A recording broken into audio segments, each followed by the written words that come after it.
Now, I've been to a couple of extrusion factories already, and this is by far the largest factory that I have been. Most have only about 4 or 5 extrusion machines, but here have a total of 36. And the complete range of what they do is enormous.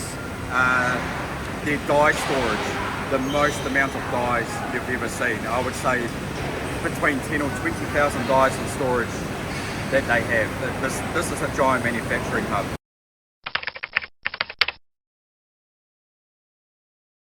Now, the quality is very good.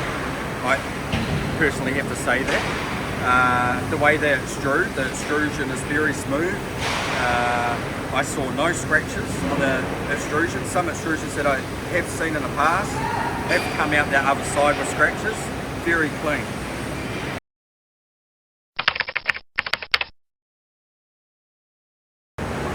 They have plenty of capacity in terms of what you've got powder coated.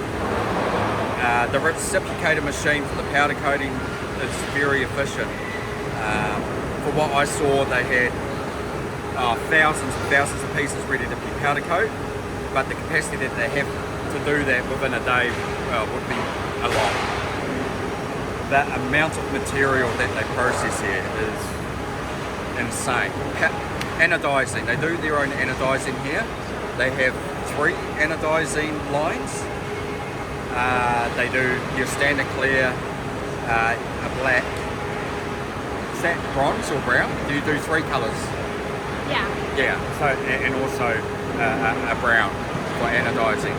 Now that has come out quite clean and quite smooth. So they do take care of their product.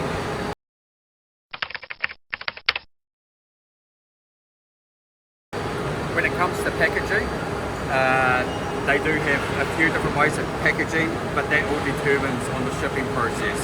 Whether you buy a full container, it's well protected, quite thick material. If the full load in a container, they put it in a crate. Each piece is protected, so you don't have to worry about damages. And also, I'm sure they'll have air freight capabilities as well. And the way to package them would be suitable for air freight. Overall, I'm quite impressed to being here, but you really do have to come here to appreciate what the people at Wellste do here.